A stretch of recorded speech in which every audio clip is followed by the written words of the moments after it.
আসসালামু আলাইকুম। আজকে অনেকদিন পর আমার শাশুড়ি মা আমাদের সন্ধ্যার নাস্তায় চাপটি বানিয়ে খাওয়াবে। আর এই চালগুলো কিন্তু সকালেই ভিজিয়ে রেখেছিল আর এখন ব্লেন্ডার করে নিয়েছে। আর সাথে কিন্তু কাঁচামরিচও ব্লেন্ডার করে নিয়েছে, তাই জন্য এরকম দেখা যাচ্ছিল। আর এখানে আমার ছেলে মেয়েদের জন্য আলাদাভাবে উঠিয়ে রেখেছে। ওরা যেহেতু ঝাল খেতে পারবে না, তাই ওদের জন্য আলাদাভাবে রেখেছে। আর এখানে ধনেপাতা আমি ভালো করে ধুয়ে নিচ্ছি। আর চাপটি যেহেতু বানাবে, বেশি করে ধনেপাতা তো দিতেই হবে, তাই জন্য আমি বেশি করে ধনেপাতা নিয়েছি। আর এগুলো ভালো করে ধুয়ে নিচ্ছি। আর এগুলো ভালো করে ধুয়ে তারপর আমি কেটে নেব। আর চাপটিতে কিন্তু বেশি করে ধনেপাতা দিলে কিন্তু খেতে ভালো লাগে, তাই জন্যই আমি বেশি করে ধনেপাতা নিয়েছি। আর এর আগেও কিন্তু আমার শাশুড়ি মা চাপটি বানিয়েছিল, সেই ভিডিওটা কিন্তু আপনাদের সাথে শেয়ার করেছিলাম। আর আজ অনেকদিন পর আমার শাশুড়ি মা আবার চাপটি বানাচ্ছে।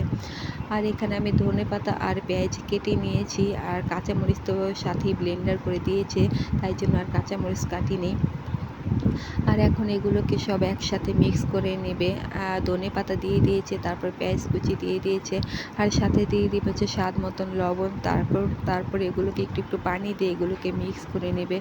কিছুদিন আগে অনেক গরম গিয়েছিল, এখন যেহেতু বৃষ্টি পড়েছে, গরমটা একটু কমেছে, তাই জন্যই আমার শাশুড়ি মা আমাদেরকে চাপটি বানিয়ে খাওয়াবে। আর চাপটি কিন্তু গরমের দিন খেতে, কিন্তু গরমে খেতে ভালো লাগে না। একটু যখন বৃষ্টি পড়ে বা একটু ঠান্ডা ঠান্ডা লাগে, তখনই কিন্তু চাপটি খেতে ভালো লাগে। আর তাই জন্যই আমার শাশুড়ি মা আমাদেরকে চাপটি বানিয়ে খাওয়াবে। আর এখন একটু একটু পানি দিয়ে চাপটির গোলাটা তৈরি করছে। একেবারে পাতলাও করবে না, ঘনও করবে না, মিডিয়ামভাবে রাখবে। আর এখানে আমার ছেলে মেয়েদের জন্য উঠিয়ে রেখেছে, ওদের দাদু ওদেরকে ঝাল ছাড়া বানিয়ে দেবে। আর তাওয়াটা যখন গরম হয়ে যায়, তখন এভাবে তাওয়ার ভিতরে ছেড়ে দেয় আর চারিদিকে ছড়িয়ে দেয় একদম পাতলা করে। আর তাওয়াতে কিন্তু এর আগেই তেল দিয়ে তাওয়াটা একটু মুছে নিয়েছে, যাতে নিচে যাতে না লেগে যায়, তাই জন্য। আর এই তো এখন দেওয়ার পরে ঢাকনা দিয়ে ঢেকে দেবে। তারপর কিছুক্ষণ পর এভাবে উঠিয়ে নেবে, চারিদিক থেকে দেখেন কত সুন্দর করে উঠে যাচ্ছে।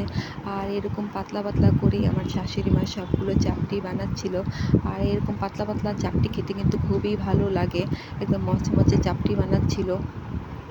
আর আমি যখন বানাতে যাই, আমার চাপটি কিন্তু নিচে একদম লেগে যায়, পুড়ে যায়, আমার চাপটিটা উঠতেই চায় না। কিন্তু আমার শাশুড়ি মায়ের চাপটি দেখুন কত সুন্দর, সবগুলো চাপটি কিন্তু একেবারে উঠে যাচ্ছে, নিচে একটুও লাগে নাই। সবগুলো চাপটি কিন্তু সুন্দর করে বানাচ্ছিল, পাতলা পাতলা মচমচে করে বানাচ্ছিল। আর আজকে আমরা চাপটি খাবো হচ্ছে বেগুন তরকারি দিয়ে। আর দুপুরবেলায় আমার শাশুড়ি মা এই তরকারিটা রান্না করে রেখেছিল, বেগুন আলু শুটকি দিয়ে এই তরকারি রান্না করছিল। বিভিন্ন ধরনের ভর্তা দিয়ে কিন্তু চাপটি খেতে ভালো লাগে, কিন্তু এই তরকারিটা দিয়েও কিন্তু চাপটি খেতে খুবই ভালো লাগছিল। আর তাই জন্য এই তরকারিটা দুপুরবেলায় রান্না করে রেখেছে। আর এই তো এখন আমি চাপটি খেতে বসেছি। আর সবাই যখন খাওয়া হয়ে যায়, তখন আমি খেতে বসেছি, কারণ আমার শাশুড়ি মা যখন ভাত ছিল গরম গরম সবাইকে খাওয়াচ্ছিলাম। আর চাপটি একসাথে বানিয়ে সবাই একসাথে কিন্তু খাওয়া যায় না, চাপটিটা ঠান্ডা হয়ে গেলে কিন্তু ভালো লাগে না, তাই আমার শাশুড়ি মা বানাচ্ছিল আর আমি আমি সবাইকে গরম গরম খাওয়াচ্ছিলাম। আর সবার খাওয়া শেষে তারপর আমি খেতে বসেছি, খুবই ভালো লাগছিল গরম গরম মচমচে চাপটি খেতে। আর এইরকম চাপটি খেতে কার কার ভালো লাগে অবশ্যই কমেন্ট করে জানাবেন। আর আমার কাছে খুবই ভালো লাগছিল, পাতলা পাতলা মচমচে চাপটি, খুবই মজা লাগছিল খেতে। আর চাপটিটা বেশি একটা ঝাল হয়নি, মোটামুটি ঝাল হয়েছিল, আমরাই ঝাল কম দিতে বলছিলাম, তাই জন্য ঝাল কম দিয়েছে। আর এই তো চাপটি খাওয়ার পরে চা খাচ্ছি। আর চা না খেলে যেহেতু আমাদের চলেই না, একদম ভালো লাগে না, কী যেন খাইনি এরকম মনে হয়। যাই হোক, আজকে চা খেতে খেতে আপনাদের কাছ থেকে বিদায় নেব। আজকে ভিডিওটি কেমন লেগেছে অবশ্যই কমেন্ট করে জানাবেন, আর ভালো লাগলে একটা লাইক দিয়ে দিবেন। আজকে তবে এই পর্যন্তই, ভালো থাকবেন সবাই, আল্লাহ হাফেজ।